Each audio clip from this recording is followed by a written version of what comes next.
Hi guys, it's Miss Lorenz. Oh no, wrong presentation. There it is. Okay, I just want to walk you through this Climeword eruption. This has to do with our Krakatoa investigation that we worked on last week.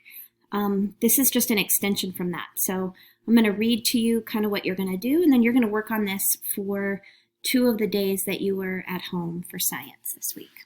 All right. So it is the year 2045. And you, a trained climatologist, have traveled to the planet Climeword. You've been asked by the Climeword government to research the effects of volcanic eruptions on their planet's climate.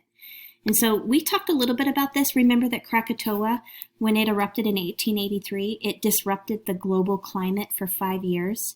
So I want you to remember that because that plays a role in what we're talking about in this investigation. So you know that every time a volcano erupts, it puts millions of tons of volcanic aerosols into the atmosphere, and that blocks the solar energy that's reaching the planet's surface near the eruption. And so these areas are cooled, and during large eruptions like Krakatoa, crops fail and local inhabitants suffer famine. So the atmosphere on Climeword is very similar to Earth. However, the circulation of the Climeword atmosphere is very simple. Unlike Earth, as we know, we have the Coriolis effect for the northern hemisphere moving one direction and the southern hemisphere moving the other.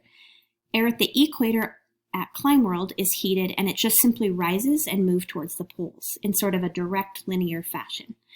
Because of the circulation of the planet, the poleward moving air is deflected. Here's kind of a picture of that.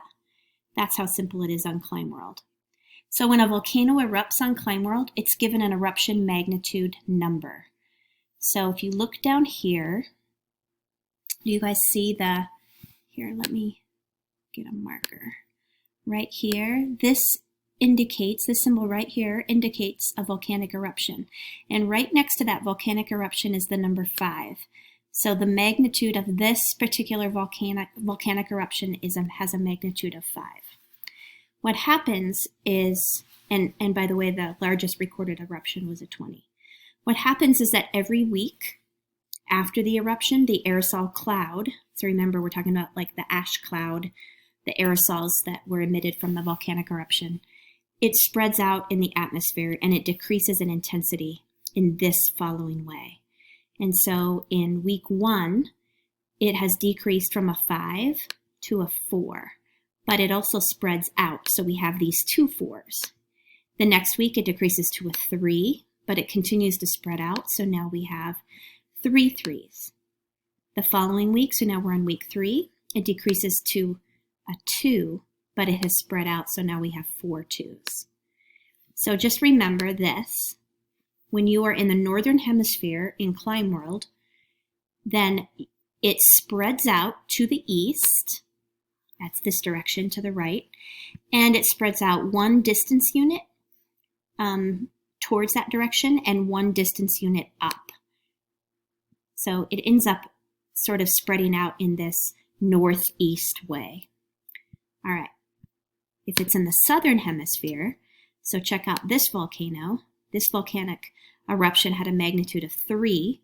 So in the southern hemisphere, it also deflects to the east, but it deflects to the south. And so after week 1, the magnitude of 3 is down to a 2, but it's spread out. And then a magnitude of 1 after week 2, and then a magnitude of 0. And we would say that at this point, the aerosols have completely dispersed.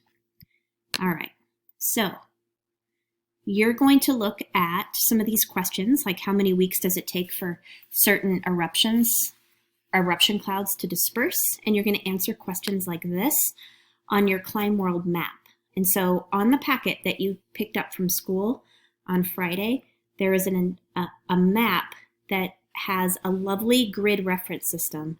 And so it's a perfect reference system for locating those volcanoes. So what you're going to do is you're going to find those volcanoes. You're going to plot the cloud spreading and then be able to answer these questions. For example, how many weeks does it take for the eruption cloud to disperse at the volcano that was located at 24.6? All right.